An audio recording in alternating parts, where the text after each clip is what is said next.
Welcome back to This Week in Film. It's the weekly podcast where we get together and talk about the movies we've seen over the past 7 days. I'm Nick Panunto, joined as always by Midwest Matt Lauer. Matt, how is it going? It's going all right, Nick. How are you? I'm good. Merry Christmas to you. To celebrate the holiday tidings, I've seen no movies about Christmas. I saw one movie about Christmas. Oh, is that the only thing you saw? No. Today I will be reviewing A Christmas Story, Bombshell, and Star Wars, Rise of Skywalker. Oh, how about you? Saw it. I saw two movies. One of them is called Code 8, which came out earlier this year. I think this month, actually. And the other movie is called London Has Fallen. Oh, Lord. The sequel to Olympus Has Fallen and part 2 of the Has Fallen trilogy. Oh, boy. But, Matt, since you have seen the most movies this week, why don't you begin with one of your selections? All right, sure. Let's do The Christmas Story and, round out the holiday. I'm not going to say a ton about A Christmas Story, but generally speaking, I hope, spoiler alert on my opinion, I hope all of the listeners have gotten to see this movie. But the quote-unquote plot is that there's a kid in the 40s who really wants a BB gun for Christmas, and that's it. The rest of the movie, there's that's definitely not like the whole point of the movie. The point is just like Christmas and what it's like for families and what it's like to be a kid. And that's what the rest of it is. It's very like just episodic. There's one thing after another, just kind of here are things that happen in this kid's life, and it's done right. Mm-hmm. I'll be talking about another movie where things just happen, not done right. This movie, however, is that done right, and it's perfect. This movie's so great. You've got a narrator telling you what's going on, telling you what the kid's thinking, what life was like from his own perspective, and the narrator is a guy named Gene Shepard, and the match between this guy's voice and Peter Billingsley, the kid playing the kid, it's just awesome. Kid's name is Ralphie, by the way.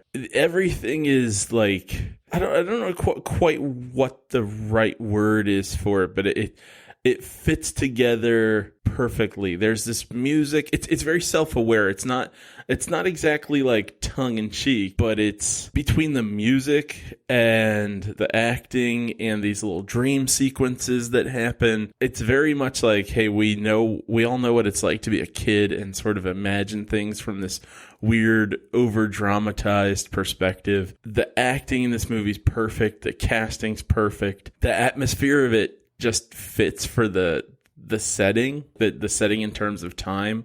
Not that I know what it's like to be alive in the 40s, but this is like an 80s movie, came out in 83, and it has this nostalgia for me of 83, but also like, going back to, I guess, the 40s, and so I may be skewed on this. A lot of people, this seems to be one of those divisive movies, like people either love it or hate it. People hate this movie? Yeah.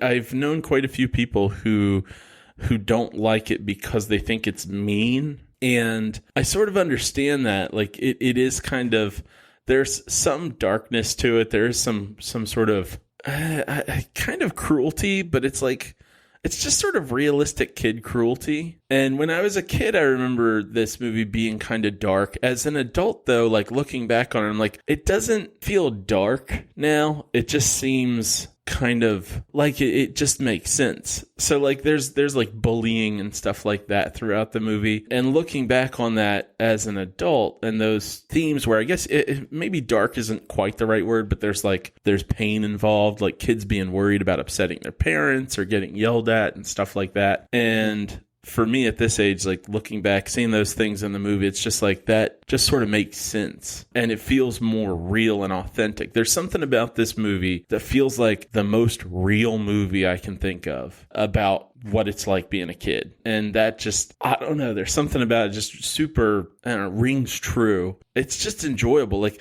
every scene has got stuff to offer. And I realized watching it the other day, how much every time I see it, there are little things that I've never caught. No matter how many times I watch this movie, there are just little things I never caught. And so this time around, one of the things that I noticed was there's a moment where Ralphie's like writing an essay to his teacher about getting his why he wants a BB gun for Christmas. And as he's writing it, it's like, you know, it's kid writing. It's like, you know, I want it because it's great and stuff like that. It's just, you know, kind of goofy and very, very simple language. Yeah. And he says to himself, the narrator speaking over it, and again, you know, it just kind of goes perfectly with what's going on. Then Ralphie in the movie, not in the voiceover, but there while he's writing, just kind of whispers to himself. He's like, "That's great," and it's so perfect. And it's just this little joke. And that's how a lot of these things are in this movie. They're just kind of really quiet jokes. And yeah, I don't have much more to say about it. I totally love it. If we were to go through this movie just like scene by scene, I'd just be like, yep, I love that scene. I love the next scene. I did notice this time around that the little brother looks a lot like Tom Hardy, which I had never noticed before. Oh, really? Like a 6-year-old Tom Hardy. Or maybe 7-year-old. I don't know how old kids are. It's been a couple of years since I've seen it, but I've seen it enough. You know, like TNT does the 24 hours of the Christmas Story, and we would have that on like a constant loop for, I think, every year for like 10 years or whatever. Uh-huh. And you know how you've seen a movie enough times where you're like, I don't want to watch that again. But like thinking about it makes me want to see it. Like while you were talking about it, there's like that scene where there's the whole sequence where Ralphie's beating the crap. Like, Ralphie's finally had enough, and he's beating the crap out of the bully. And while he's, like, punching the kid in the face, he's swearing and crying because he's, like, completely out of control of his emotions. Uh-huh. And his mom comes across him, and his friends are like, dude, it's your mom! It's your mom! Stop!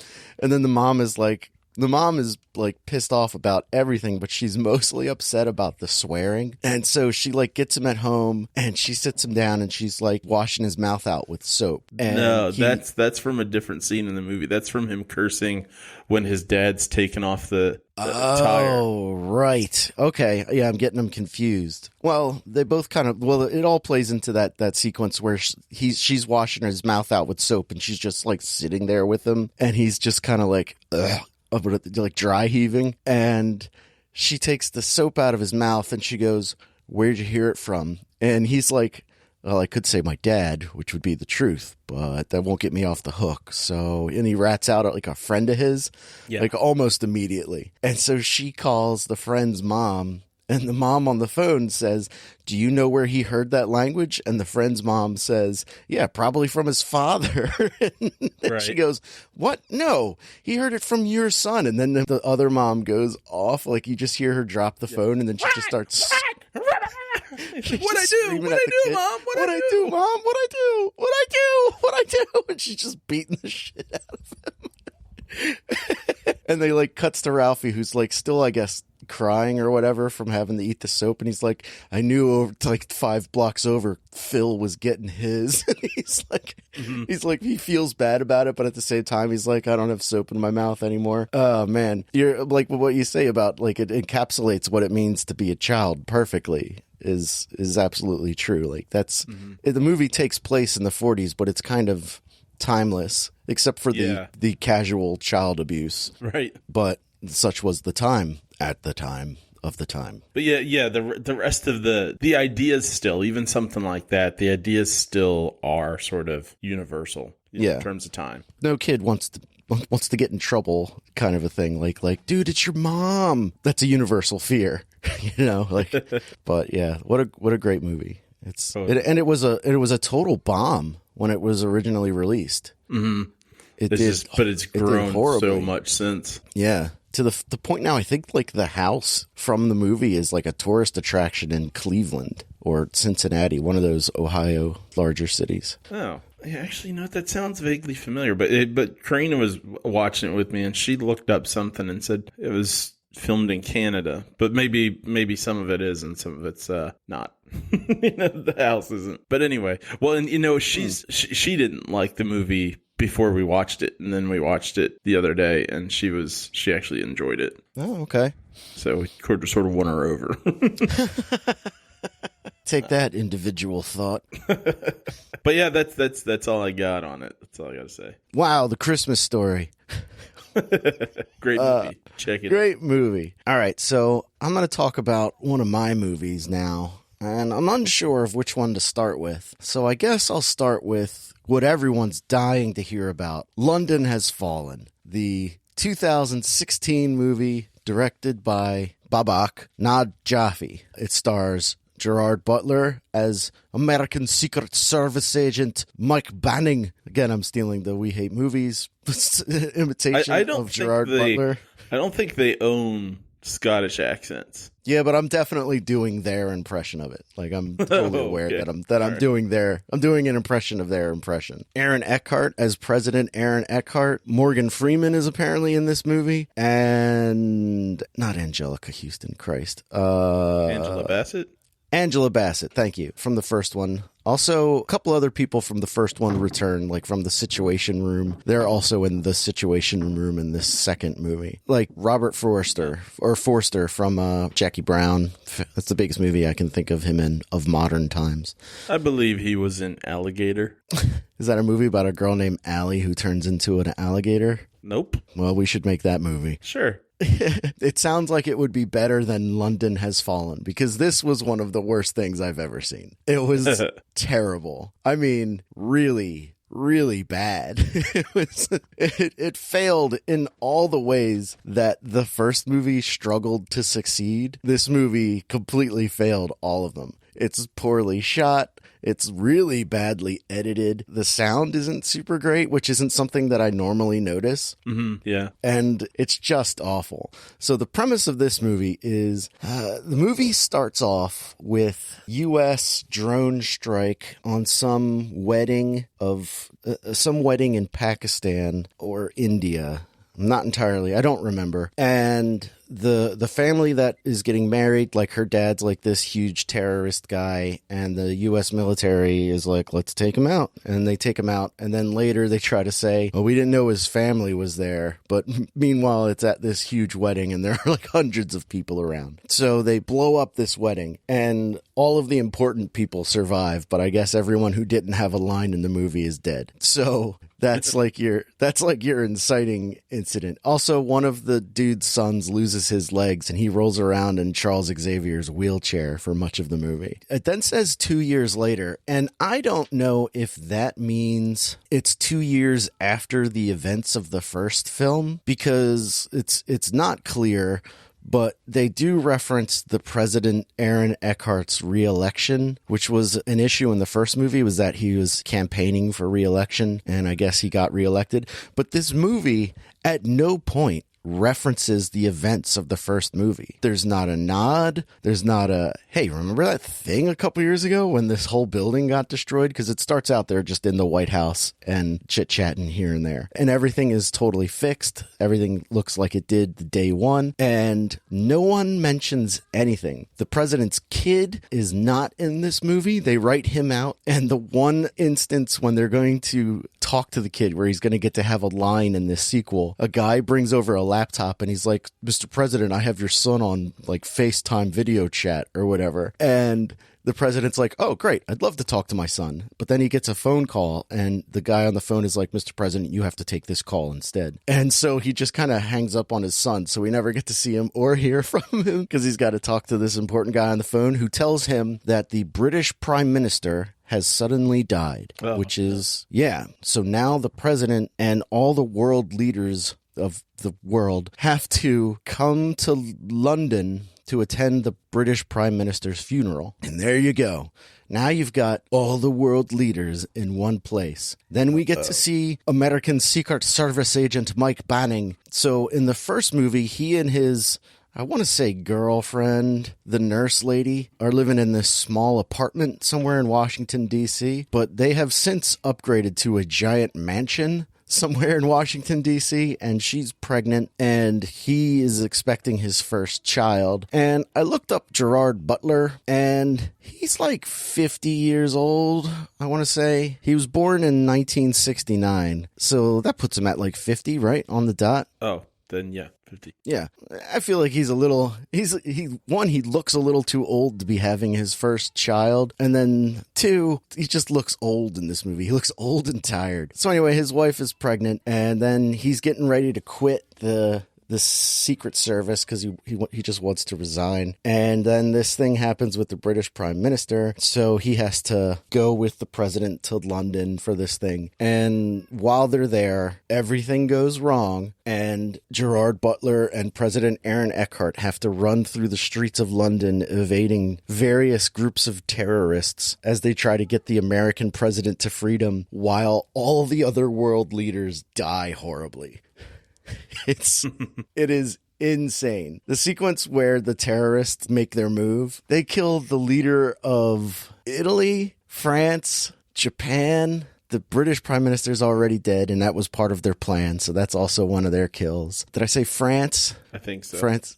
And then they blow up a bridge. They blow up the famous cathedral that I can't remember the name of. They blow up all these landmarks and stuff and kill all these people. And then all the terrorists are dressed like British police officers, so nobody knows who's who. And it is silly. It's so stupid. It was not fun to watch. I did not enjoy this movie. I did laugh a lot, but I laughed a lot because I kept going, what? Why? So that's that. Like I said, Morgan Freeman is barely in this movie. And I swear that there's a sequence where he and Gerard Butler pass each other in a hallway. Mm-hmm. And I'm willing to put money on the fact that they were not together. Like they shot these two scenes totally. Days. Yeah. Because the shot that they have of that's just a shot of Gerard Butler walking towards the camera. And then it cuts to Morgan Freeman walking towards the camera. And he's like, hello, I'm Morgan Freeman. And Gerard Butler's like, hello, Morgan Freeman, how are you? And then they share like a laugh together, but it just keeps cutting in between the two of them. And then as Gerard Butler says his goodbyes, you just see an older man with puffy white hair walk away, and I'm like, that's not Morgan Freeman. There's no way that's Morgan Freeman. Like, there's no way these two were in this movie together. Did they just add Morgan Freeman like at the last minute to make it seem like he was in the movie? Also, he's been promoted to vice president because the vice president was executed in the first movie. So I guess that's how it works. The Speaker of the House becomes the vice president. I don't know. Yeah, I don't know how that works. But like the president has since been reelected, so I guess he gets to pick his running mate again. But I don't know. Maybe they just went with they went with what worked. Anyway, this movie was dumb. Is dumb. I can't wait to watch the third one. The third one is supposed to be much better, so I can't wait to watch that. To forget about this movie forever. I'm having a hard time recalling now. Did you enjoy the first one? I liked it good enough. Like it was bad, but it was entertaining. Okay. And this movie, it has it tries to do a bunch of twists and turns and introduce new characters, and you're just like, this is stupid. One of the main twists of the movie at the end is that one of the heads of the British Secret Service has betrayed everyone, and that's how all this was able to go down as smoothly as it did. And it's dumb. It's stupid. And you're just like, I could be leaving right now. I could be done with this movie if it wasn't for this scene. Please end. What was it that sold you on needing to watch this trilogy? I don't know. It was something about seeing the plot of the third movie, where like the plot of the third movie, from what I've read from the description, is that the Gerard Butler is suspected of trying to assassinate the president, and he's on the run from the CIA and the Secret Service and the FBI. And I went, well, that sounds stupid. Wasn't he the hero in the first two movies? It's like if John McClane in the third Die Hard movie took over Nakatomi Tower to steal their bearer bonds.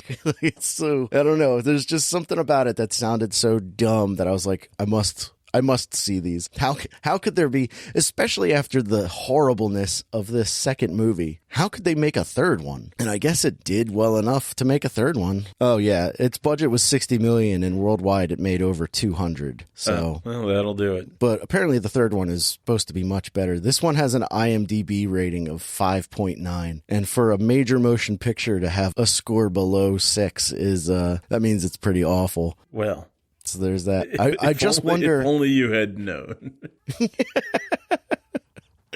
I just kind of hoped it would be as entertaining as the first. There are some movies that are so bad they're good, and there are some movies that are just bad. Yeah, and this falls into the latter. There is one very well done sequence, and it's supposed to look like one continuous shot, kind of shot all on Steadicam or maybe dollies through an alley, while Gerard Butler and a group of British special forces move through this alley on these terrorists. That's really well done. I was like, wow, I wish the whole movie was as well done as this scene, but it's not. The premise of the movie is that they're trying, all of this was done in order to capture President Aaron Eckhart, and they kill all these other world leaders just because they're there. And President Aaron Eckhart survives the initial assault. He gets to a helicopter, and then they're just flying over London, and they're like, all right, the president's in a helicopter, he's home free. And I'm like, but he's still in a helicopter. Why would you put him in the air where anyone with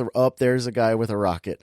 So people just start shooting rockets at the helicopters from all over London, and you're like, okay, well, I guess they're going to get shot down, and then they do, and then they're on the run on foot, and then at some point they get into the London Underground or subway, whatever they call it, and I'm like, why don't you just wait there? Just wait there. Just stop going anywhere.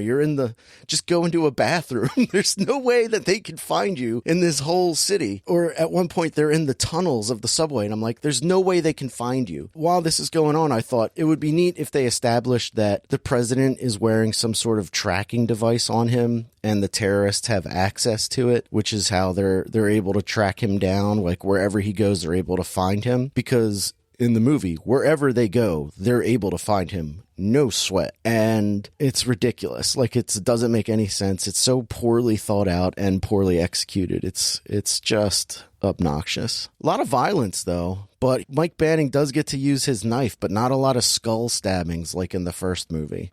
Oh, he does torture a bunch of people to death with his knife, and this movie has a lot more chest pounding Go America-ness to it that the first one didn't have, and that's pretty obnoxious. At the end, he's punching the head terrorist guy in the face, and he's like, you know what? You guys have been trying to do this to us for a long time. Punch in the face. But you know what's going to happen? Punch in the face. 1,000 years from now, punch in the face. We're still going to be here. Punch in the face. And then the guy with no legs throws a grenade, and President Aaron Eckhart yells grenade, and Gerard Butler dives out of the way, and then the terrorist guy gets away. I'm like, what's the point of that whole speech if the terrorist guy gets away? And it's stupid. It's just dumb. It's mindless, and not in a fun way like you were saying. So The first one was stupid in kind of a fun way. This was stupid in an unfun way. Well, what a shame. Onward to Angel Has Fallen. Yeah, good luck with that one. Wait, was the first one Olympus? Yeah. Oh, gotcha. And tangent, but the odds that America will be around in 1,000 years, not so good. So. Not so good, no. No, not at all. I mean, the odds that any country survives 1,000 years, not really that high. There's 4 of them. Yeah. I'd give us less than a lot. But anyway, moving on then? Yeah, let's move on. All right. So I've got 2 preview corners since I saw 2 movies. I'll just do those right in a row. All right. First movie doesn't have a made-up title. Yes.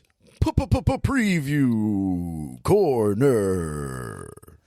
Thank you. It felt like we were missing something, and that was it. Usually, corner turns into a question mark, where you're like, preview corner? Oh, this was the remix. I see. We auto-tuned it to a exclamation point. Well, it works a little bit better than that one time that it was like, a mellow preview corner intro. Preview corner. Yeah, why not? I didn't make up a title for the first one because I've seen the preview so many times. I know what it is. It's Birds of Prey. And the only interesting thing from this preview at all is the hyenas.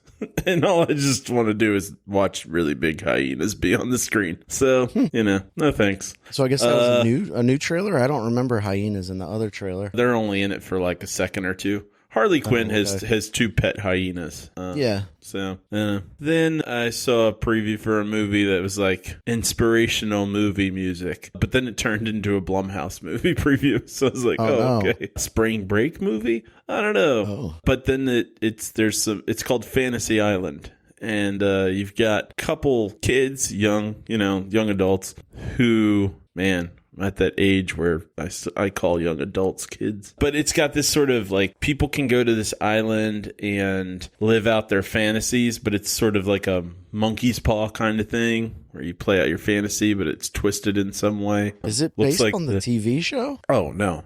I mean, I don't think so, because like it looks like the main character, her fantasy is to get revenge on her bully, and then her bully's getting tortured in front of her, and she's like, "Oh no, this is real. I didn't mean for you to get tortured for real." So that's that. Then I saw a preview for a movie I called Guy Ritchie movie, and it's called The Gentleman. And it's got Hugh Grant. I know I talked about it before. It's kind of the same way, the preview of it. I was like, I don't know. Maybe this will be decent. There's nothing really in the preview that's selling me on it, but I don't know if it's a movie where there's a lot to throw into a preview other than to be like, look, this movie's from Guy Ritchie, so it looks like that. I watched the preview for it. I think the last time you talked about it, I looked it up, and I was on board. I was like, this looks cool. Yeah, it might be fine. You like Guy Ritchie movies, I think, by default. And I'm sort of indifferent. So it could be fine. It's just the preview doesn't say much other than that it is a Guy Ritchie movie. Like if you were to talk about the plot points, you'd be like, yep, those are plot points that would be in there. Mm-hmm. I guess it kind of makes sense. If you're into Guy Ritchie, you'll go, cool, great, another one. If you're indifferent, might be fine. And then there's a movie called, what is this actually called? Oh, The Photograph. I don't remember this preview very well. There's a young black couple at the beginning, and there's a photograph of this couple, and I think the girl is there's a girl in the present who's the daughter of the woman in the photograph, and she's meeting a guy and falling in love. And I do remember it looked kind of charming. It looked like it might actually be, as far as like a romantic movie, romantic comedy maybe, but I think more drama than comedy, and maybe more realistic than a lot of romance movies are. Like, I think I've mentioned this before on the show, but I feel like a lot of movies where there's romance in it, if that's the point of the movie and they really want to emphasize that these people are growing to love each other, most movies don't do that well. They just kind of throw in a montage and then they're like, and now they're in love. From the preview, it actually looked like they fleshed that out. So it could be really good. I don't know. Then there was a movie I called Amy Adams Wants an Oscar. And then as I was watching the preview, this movie just was like going off the rails. So Amy Adams is agoraphobic, so she's like kind of sticking to her apartment. And then she's friends with Julianne Moore, falling in love with Julianne Moore. I'm not sure. At one point I was like, is this going to be a remake of Single White Female? And then it turns into like Rear Window, and she sees Julianne Moore get murdered by her husband. But then it might be hallucinations. And I guess the movie's you're watching her trying to get the cops and everybody involved in like, who murdered this woman? But then a woman shows up and she's like, I'm that woman. I'm alive. I'm not. What are you talking about? And she's not Julianne Moore. And so the movie's called The Woman in the Window. And it seems like it's a movie where you're going to wonder, is she imagining all of this or is it real? And I don't know. It looked kind of interesting. Then I saw a preview for a movie I called Stupid Movie, but then it turned out to be a commercial for Cadillac. So Let's see. And then saw another preview for Antebellum. I feel like I really want the preview to actually help me figure out what the plot is at all. So I don't have a whole lot to say about that one. So there's a movie called Barb and Star Go to Visit Delmar, or Barb and someone. In my phone it says stat, and I know that can't be right. There was a joke in this preview about how they're not giving away what the movie's about, and it's not, but I don't understand why anyone from this preview would want to see this movie. There's a kid singing out loud on his bike with headphones in, and then the bottom half or the top half of two middle-aged women's heads talking about movie trailers, and it's clearly supposed to be some sort of like self-referential kind of thing, but I don't know what the selling point of the preview was. I have a hunch that some people out there know who these two foreheads or chins belong to and want to see these women in a movie, but I don't know who they are, so I just really didn't care, which probably means they're from SNL or something, because I don't watch SNL, and I feel like that's the sort of thing where people will be like, oh, wow, I know these people. And they still aren't going to see them in a movie anyway. So whoever put the money into this, I'm guessing it's going to be down the drain. But that was for one movie.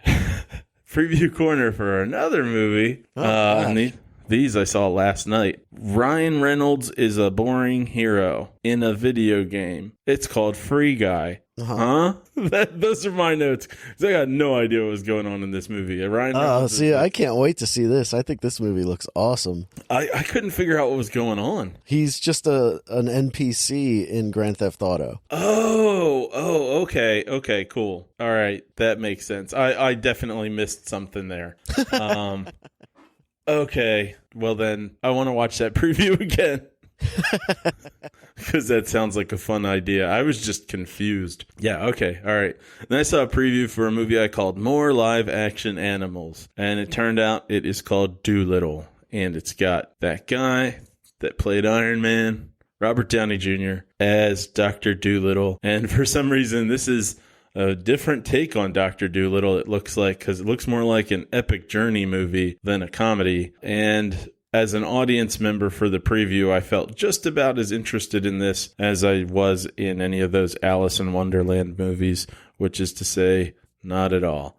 And there's just something about it that felt exactly the same, even though it doesn't have a Tim Burton look to it. Yeah. So the whole time I watched that Doolittle preview, I thought, I just want a third Sherlock Holmes movie. Don't give me this. Give me another Sherlock Holmes movie, because I enjoyed those. Yeah, I still never saw the second one of those. There's something about a scene in the preview like, oh, we got Robert Downey Jr. and Jude Law cross-dressing, and that doesn't offend me or anything. I'm like, is that still a joke? A man dressed as a woman? Is this still a thing that people think is funny, or that people want me to think is funny? I'm not watching this movie, so I don't want to remember that part. But I also don't want Doolittle, so I'll skip it. And then I saw a preview for a James Bond movie, and James Bond should be over falling in love by this point. Like, I understand that each movie's got to be like, yeah, there's a Bond girl, which I don't know, maybe they don't, because the whole preview is like, oh man, this is all about her. And I'm like, first of all, there have been so many hers.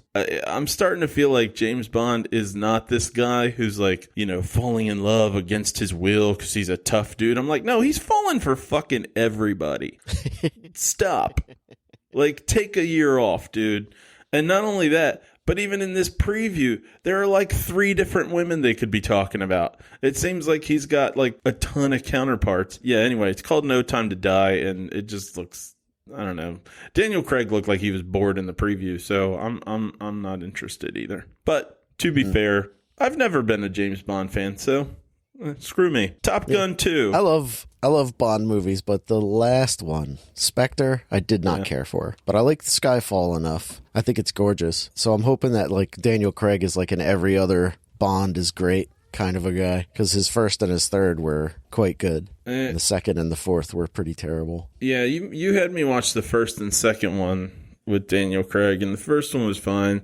Second one wasn't good. The third one, I kind of got from clips that I've seen of it that it's probably, I would probably be more interested in than other ones, but not enough to watch it. Top Gun 2. I got a question, and I don't know that you would know the answer to this, but do fighter pilots, is that still a thing? Like, do people still chase each other in planes? Because I feel like I never hear about it, and I know drones are big. Now, fighter pilots are still a thing. You don't have a lot of dog fights. Yeah. Because no one's Air Force or airplane technology is advanced as ours. So, remember that episode of The Simpsons where Sideshow Bob steals the Wright brothers plane and the military sets off a bunch of F-14s or whatever to take it down, and they just fly past it? And they're like, target is too slow. And so then they're just on foot chasing it with a stick, trying to knock it down. That's what the rest of the world is trying to go against a U.S. fighter jet. So they're not really fighting. They're just planes that deliver missiles. Basically, yeah. Okay.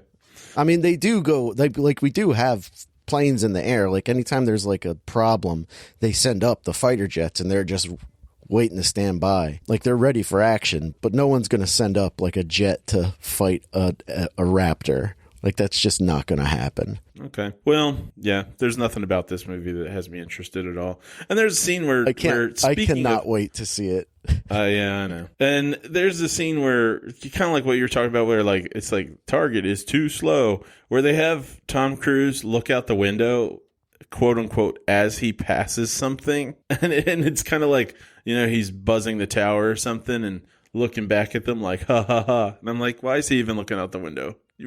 He's not going to see anything. He's already 3 miles past it. Then I saw a preview for Tenet, which is the same preview I've seen before, but surprised me this time because I thought it already came out. Turns out it doesn't come out till July. Oh, you didn't get the preview with the actual footage? Because there's a new trailer that has actual, it kind of shows you what the movie's about.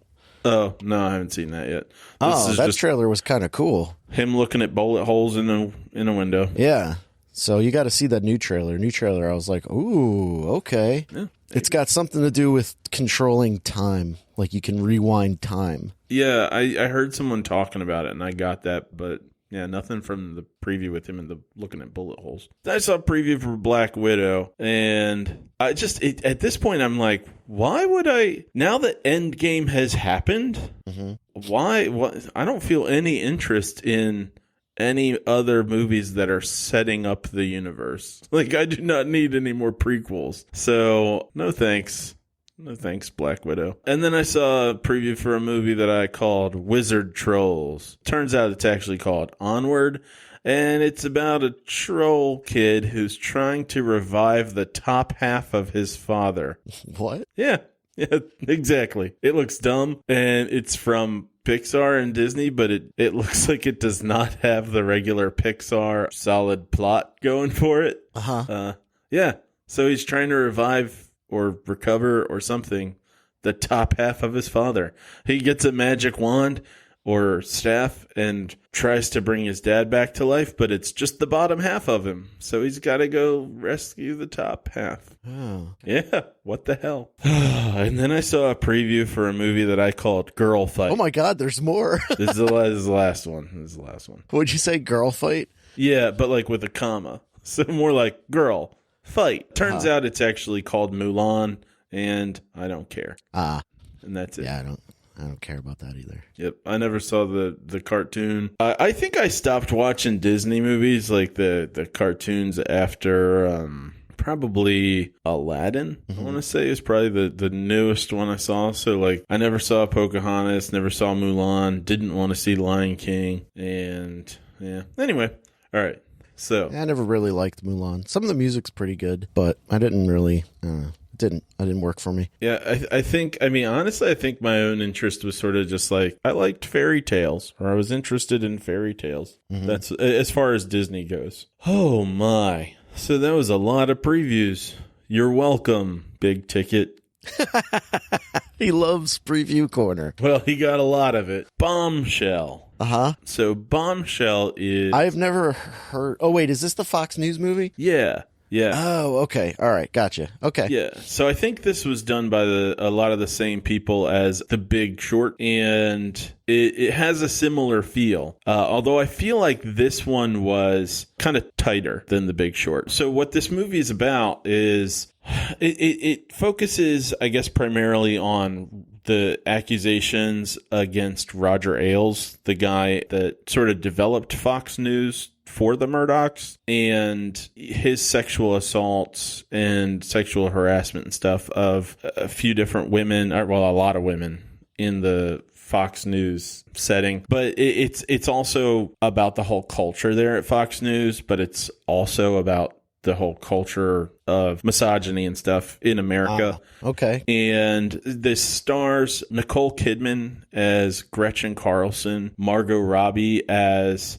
Kayla Pospisil, who I believe is a sort of a character that's a mashup of different women who are known to have had terrible experiences at Fox News, and Charlize Theron as Megyn Kelly. Kate McKinnon's also in this, and John Lithgow plays Roger Ailes, and these people do such a good job. The acting in this movie is amazing. I like the movie itself, but I gotta say, like, the strongest point is the acting, and especially Charlize Theron and Margot Robbie. I was kind of on the fence with Margot Robbie, and part of that is just that I guess that all this like Harley Quinn stuff's just choking me at this point, and I don't think she's actually really into it. But, you know, I liked her well enough in Once Upon a Time in Hollywood, but she didn't have a lot of screen time. She does a really, really good job in this. Charlize Theron, I've kind of always had a lot of respect for, but she does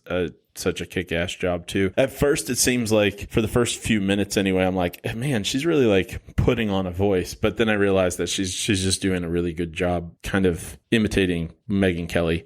This movie, it does a lot of, there's a little bit of imagery or kind of hinting or ways of taking little scenes and making them extra symbolic. That's a little bit too on the nose here and there. But at the same time, like, they do have these scenes built in that incorporate a lot of what I would imagine it's like to be a woman in, and that's me going out on a limb, but, you know, in a man's world where they can get away with everything and women are having to navigate lots of shitty situations in ways that it's kind of demanded of them, that they navigate men's behavior in a way that doesn't upset the men, you know? So like, if you're, and you get to hear some of the thoughts from certain characters as they're trying to navigate these things, like, okay, how do I do this so that I don't hurt his feelings and so that I don't offend him, and trying to just do things in such a way that it's extra polite but gets them out of the situation. And I don't know, this movie just does a really good job of incorporating a lot of different experiences into these sort of compact scenes. I don't know the guy's name, but you remember the movie Creep? Yeah. Charlize Theron's husband is the guy that was Creep. That's kind of a tangential thought there, but he's in it too. It's Mark something, isn't it? Mark Duplass? Oh, yeah, that sounds right. And even with her husband, who's actually a pretty supportive guy, you actually get to see her having some trouble navigating these different expectations too, where like he wants her to stand up to Trump because she was doing some interviews with him where she was sort of confronting him about some things, and, you know, of course he got all butthurt about it, and you know, everyone got on her back because the world is crazy right now. And so like her husband's sort of supportive, but then sometimes he's putting pressure on her too. And I don't know, man, this movie just like really does a good job of putting you in her shoes. Nicole Kidman, I've always been kind of like lukewarm to Nicole Kidman. She does a fine job. I don't know. It's good. Her character's not the most interesting one in the movie. I guess there's not a whole lot more for me to say. I don't know if there's a lot I necessarily need to spell out about the plot. The women at Fox News basically trying to figure out how to navigate when to try to confront things and all of the just tons of different pulls there are on a woman in these sorts of positions. And it was really, really well done. I don't know that you necessarily need to see it in the theater as far as like imagery that's going to look amazing on screen, but I was happy I saw it, and I would not hesitate to recommend it at all. In fact, I think most people should watch this movie, especially men. And I'm not trying to say that like all of us are idiots or anything like that, but in terms of just having a movie that can take something that we kind of at our best moments understand in an abstract way and make it a bit more tangible, kind of help you really like not just understand what it might be like to be in a woman's shoes, but actually like feel it a little bit more. This movie does a really good job of it. I'm not sure if I can support your women aren't allowed to watch movies thing, but I see where you're coming from. Well, I got nothing. Never mind. Okay, yeah, it looks quite good. I was interested in seeing it. I won't see it in theaters. I probably won't see it for a very long time. I still haven't seen The Big Short, which I was really interested in seeing. Well, I'd say watch this one first, and if you do like it, it might give you more motivation to watch The Big Short. Well, then that brings me to the second movie that I watched this week, called Code 8. It's from 2019. It is directed by Jeff Chan. It stars Stephen Amell, who I only know as Green Arrow from the show Arrow. Robbie Amell, who I'm sure I've seen in something else, but I looked at his IMDb and I couldn't picture anything. He might just look like someone. That's basically it for the cast. This basically tells the story of, I guess you could call it a parallel universe to our own, where people have superpowers, and it starts off with this montage of newsreel footage from the 30s, and then it goes onward. Like every 5 years you see a new newsreel footage where it's like, people with powers, bring them to London or Liberty City or whatever the name of this city that they're in. They say it like 100 times what the name of the city is, and I cannot remember it. So of course that's what it is. But it's like LC or whatever. And they're like, come help us build LC into a utopia. It's basically analogous to the rise of automobile manufacturing in the early or mid 20th century, where all these people moved to the Detroit area and all those big auto factories, and they build up those factories, and they use these people's powers. Like some people can control electricity, other people can melt metal with their hands, some people are telekinetic, the whole gamut of superpowers. And they use these guys to make buildings and construction and manufacturing, all that stuff. And so like as we get into modern times, which is where the story picks up, is that a lot of these people have been laid off because the automation, and much of the reason that people are laid off now is that we just don't need the manpower to run the factory like we used to. So these people are out of work, and they're also ostracized, where the people who don't have powers are growing increasingly fearful of the powered people, and they want them banned from society or just removed from society. So it's like about civil rights in a way too. That's where the movie starts, basically, is in the not too distant future, where the police run a very sophisticated surveillance state, I guess, where there are always drones in the sky, much like Upgrade, where the police are kind of omnipresent, but you can get around it. Crime still exists. But they also have, in addition to regular police officers, they have these robot police officers, which look like those Boston Dynamic dog cops that are becoming a thing. Like they're just robot cops. But they don't really play a huge part of the story, which is what I thought the movie was about, was robot cops. When I went to watch this, I was like, ooh, a movie about robot cops. I love RoboCops, and it's about superheroes or superpowered beings. But anyway, we follow the main character of the movie is a guy by the name of Connor. His name is Connor, and he has the power to control electricity. His mom she's older and she's very sick, but she can control ice, like she's like Iceman or whatever, and they're very much in debt, And basically, he's at the end of his rope with her medical bills, and she's getting like fired from her job or taken advantage of at her job, and things aren't going well for them. So basically, he's like a good guy who kind of turns to crime. And basically, it turns into the movie of how this guy becomes a supervillain. And I loved it. I thought this movie was awesome. Oh, yeah?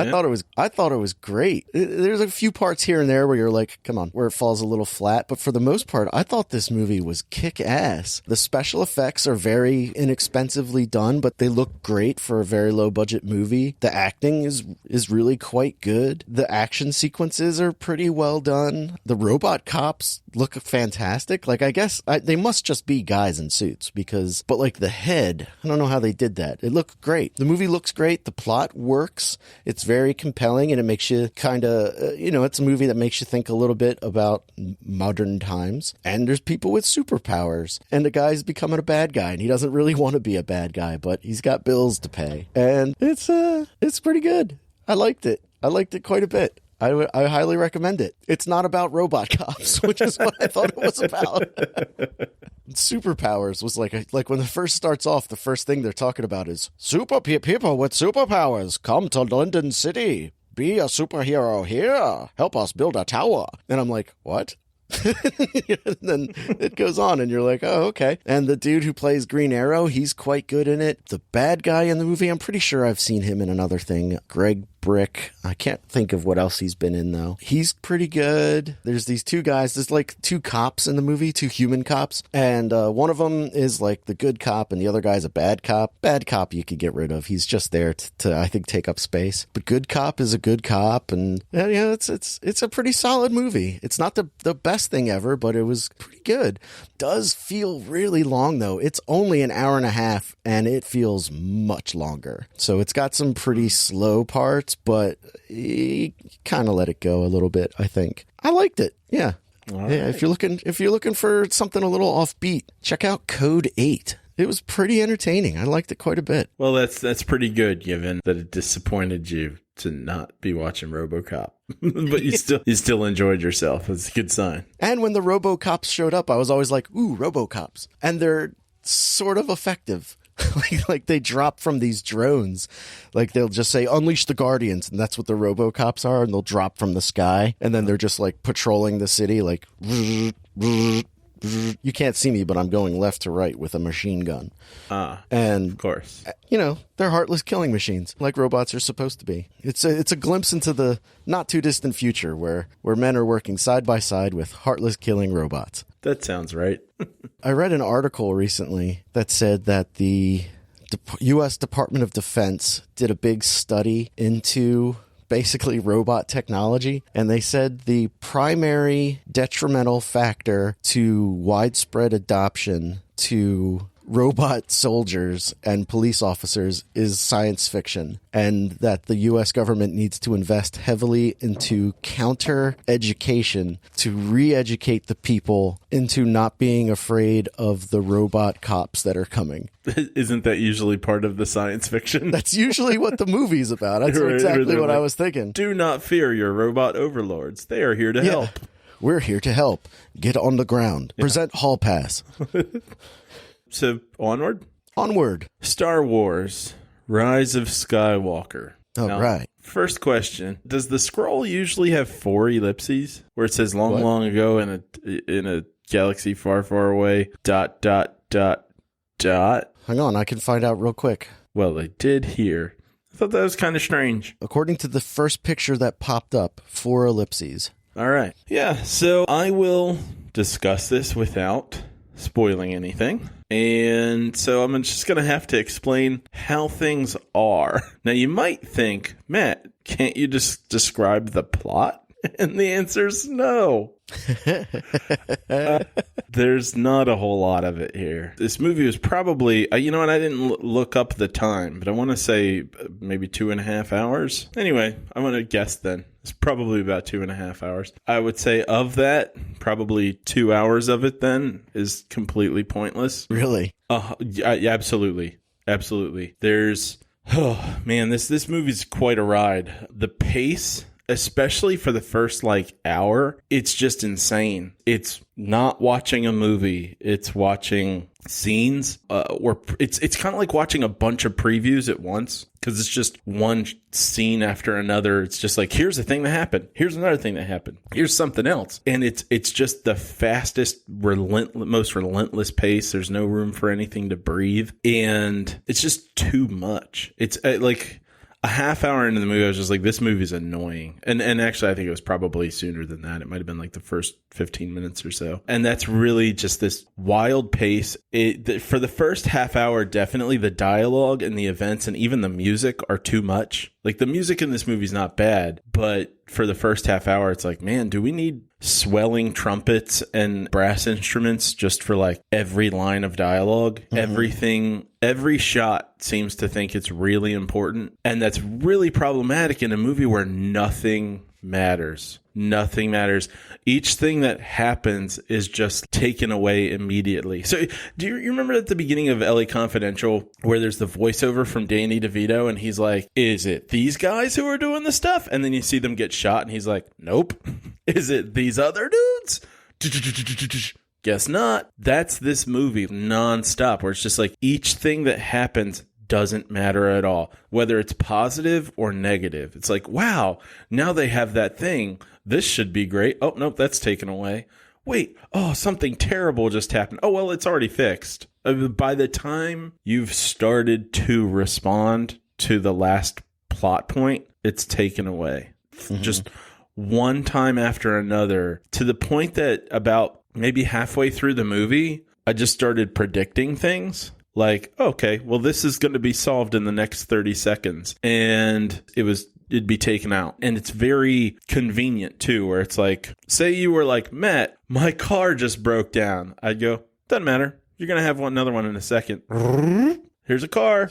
That's this movie. In fact, there was one moment where I was writing down a note about this, where it said, every time a convenience happens, and then of course there's another, and I can't fill in the dots on any of these things because then I'd be spoiling stuff, but think of anything that might be in a Star Wars movie, and it's like, yeah, there's going to be another one. As I was writing that note down about a thing that had just happened, another thing happened just like that while I was writing the note. And it didn't take me that long to write it out. Oh, man. About an hour and 20 minutes into it, I was thinking about leaving. I was just like, maybe I should just Really? go. This is a waste of time. Wow. I wasn't quite as pissed off as I was in like Batman versus Superman or Solo. Uh-huh. And I wasn't bored. I wasn't really enjoying it because it was kind of like drinking concentrate, you know, like if you were just to take one of those like orange juice concentrate tubes, melt it and guzzle it, like a half-pound Cadbury egg. That's what this movie is. It's a half-pound Cadbury egg. There's nothing substantial about it, and it's too much. It's beautiful. I'll give it that. There's tons of imagery that's just, if you can shut your brain off and just look at screen, that's great. But it's kind of like, it feels a bit like there was a 4-hour movie that got edited with a broken weed whacker, and what you've got is just these bits of film reel that were left, which is a real shame because honestly, there is a good story somewhere in it. And I'll tell you what it is, actually. The only parts of this movie that I was actually enjoying were Rey and Kylo Ren. Anything where they're interacting with each other that has to do with each other was actually still good. That's kind of what I was hoping for. It's just probably altogether 10 minutes or so of the movie. And the rest of it's just stuff. I mean, like, the Poe is annoying. Oscar Isaac and the character, they're both annoying. A lot of the dialogue's annoying. The MacGuffins in this movie, there's literally a moment where they need a thing to get to a thing to get to a thing. And I'm not joking. It's weird. It's really weird. Even the action scenes, like, nothing gets to build. Nothing has enough time to breathe or to like rise in action. There's a point where something's going on and John Boyega, I'm pretty sure, like, was accidentally filmed rolling his eyes at the dialogue where it's like, here's this thing happening. And he just looks like, of course there's another thing happening. whatever. And I guess I could make the same point over and over again, and I don't really mean to do that, but I am pretty sure that when you see it, you'll be having that experience where you're like, can you really do this many times? Yeah. There are a couple moments where it's like, that's obviously there just to sell a toy. Characters will get introduced or ideas will get introduced, and you're like, okay, so I guess that'll happen again later, and, the second or third act. Although those usually it's like that'll happen later in the second or third act, and it's like 2 minutes later. Right. Anything like lightsaber action is at this weird, super plotted out pace where it's like you can watch it and just kind of lean back and forth going,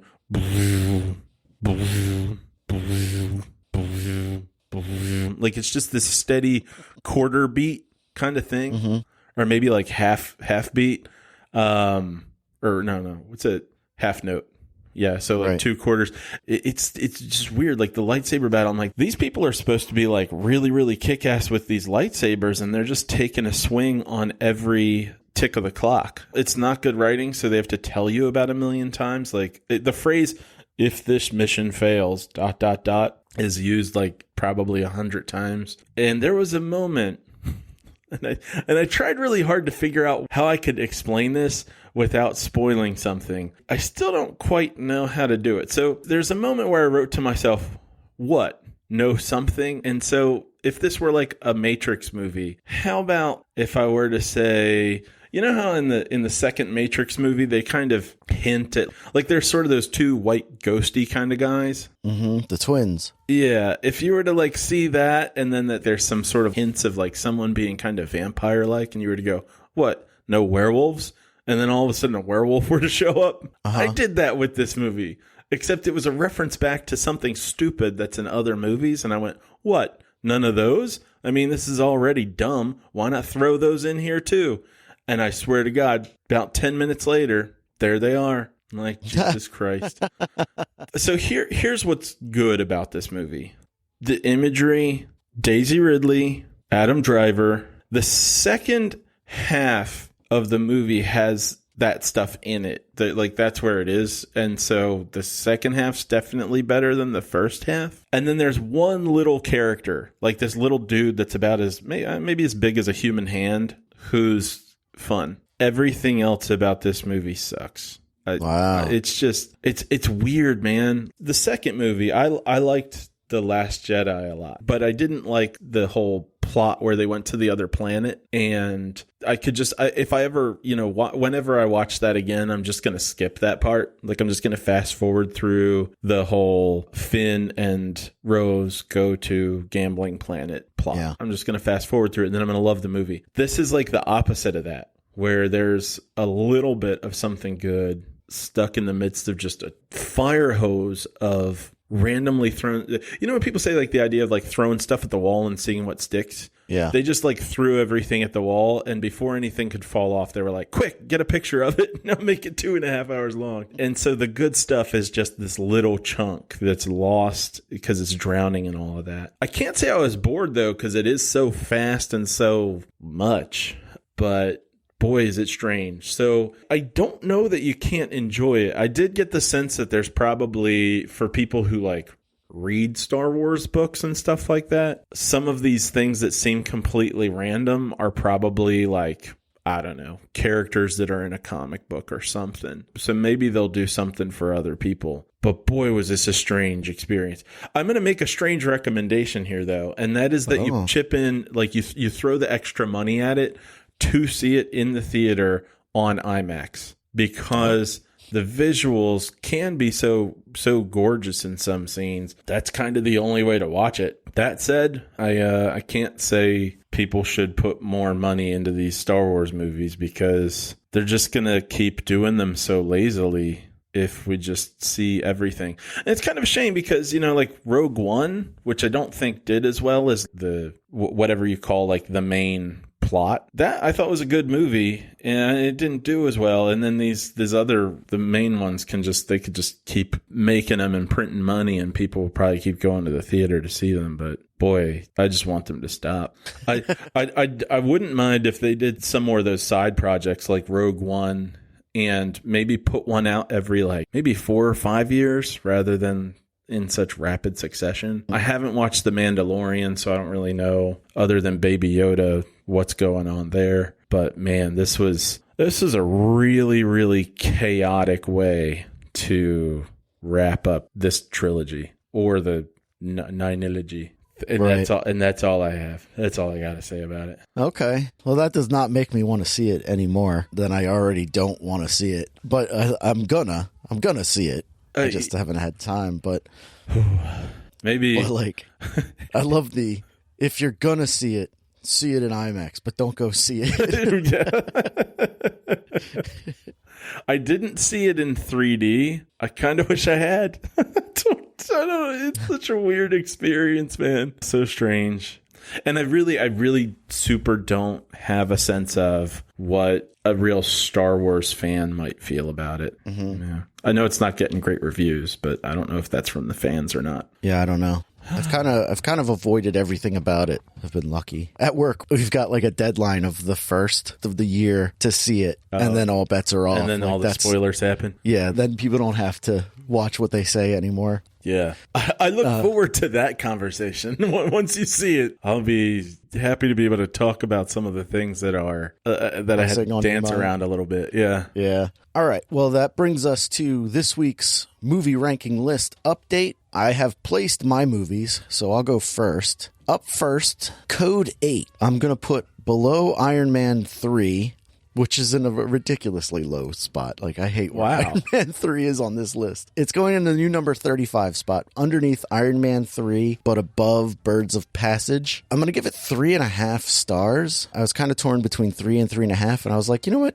You get the extra half movie. Good job. And I would recommend it. I would say check it out. It was cool. And then at the other end of the list, London Has Fallen in position 108, underneath Dark Phoenix, but above Mrs. Claus. I'm going to give this movie 1 star. I was going to give it half a star, but I was thinking about that one sequence that I liked, and I was like, that was pretty well done. So you get a half a star for that. But I do not recommend it. Do not watch this movie. This was terrible. So that's my list. All right, man. As I am I put things in my list earlier, but then I'm having to move them around. It's definitely clear that like if I like a movie, it goes a little too high if I put it in here shortly after I've seen it. If I don't like it, it probably goes a little too low. There's like definitely a sort of regression to the mean kind of thing. And before I talked about it, I put Bombshell 5 places lower than I'm putting it now that I've talked about it. So it's going higher. Actually, the first one on here, though, if we start at the top, it's going to be A Christmas Story. And that's going to go right between Raiders of the Lost Ark and Ad Astra in my number 3 slot. Wow, all the way up there. Yeah. It's just so perfectly done. And I do mean that. I have no complaints about this movie. And so it's getting 5 stars. 5 big ones. Yeah. All right. And that's a total recommend. Absolutely. That's your second official 5-star rated movie. Yeah. Unofficially, I'd like to read 5-star LA Confidential. And then Bombshell is going to go in between Inside Out and Dr. Sleep. Wow. Another top 10er. Yeah. Dr. Sleep being one of those movies that probably got rated a little higher than it should have. But, you know, so what? I guess. So Bombshell. I'm going to go 4.5 stars on Bombshell. 4.5. Okay. Yeah. Wow. Yeah. I'm guessing that means it's a recommend. Yeah. Super recommend. And way down the list. Let me guess. Good luck. Is it better than The Boy? Where is The Boy? Oh my god. Number 84. See, now this is where the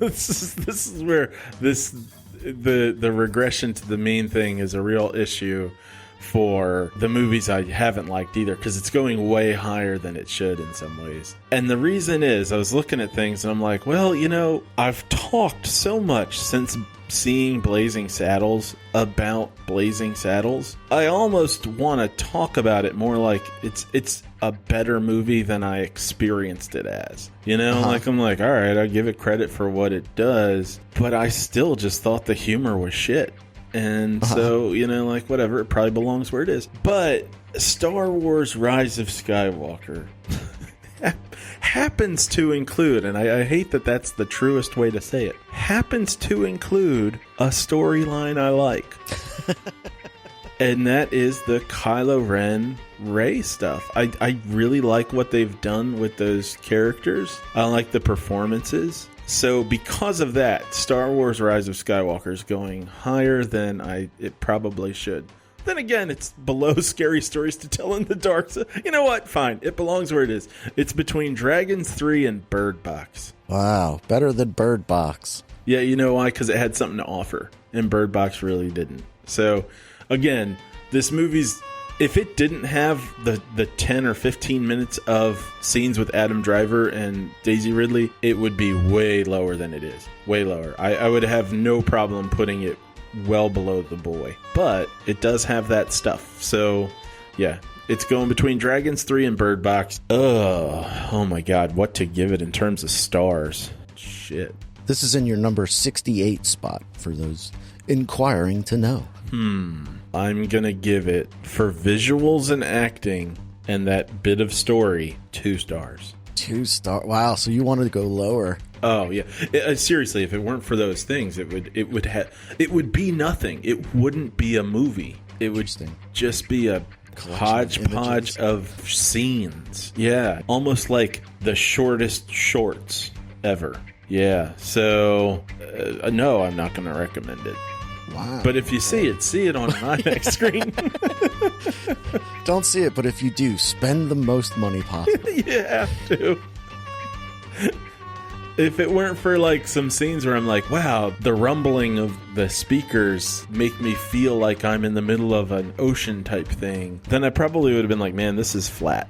You know? So, okay. Don't see it, but all right. do. Yeah. If you'd like to see our list, you can find a link to it on our website, thisweekinfilm.com. Send us an email saying what you saw this week at thisweekinfilmpodcast@gmail.com, and you can get in touch with us on all the social networks. Matt, anything for Midwest Matt recommends this week? Yeah, to Nick, I'm going to recommend It Follows and Get Out. To the rest of you, this is kind of a soft recommend, but if you enjoy Watchmen at all, like the graphic novel or maybe even the movie from, I don't know, a decade or so ago, the HBO show Watchmen, it's kind of strange and it's interesting. So if you're not into Watchmen at all, I don't know that I'd recommend it, but if you are into it at all, it's a pretty cool ride. So check that out if you can. Yeah, I haven't seen that yet. I'm hoping to watch it soon. Yeah, I sort of gave the first one a shot, like the first episode a shot, just because I didn't want to watch a whole movie, and ended up binging the show. And I don't really watch much TV, so that's enough to say it'll keep you guessing. Okay. And curious, yeah. All right, great. Well, if that is the end of the reel, we will see you next week in film. Judge Star Wars. And I guess Happy New Year. Happy New Year, Way to y'all. go, 2020. You made it.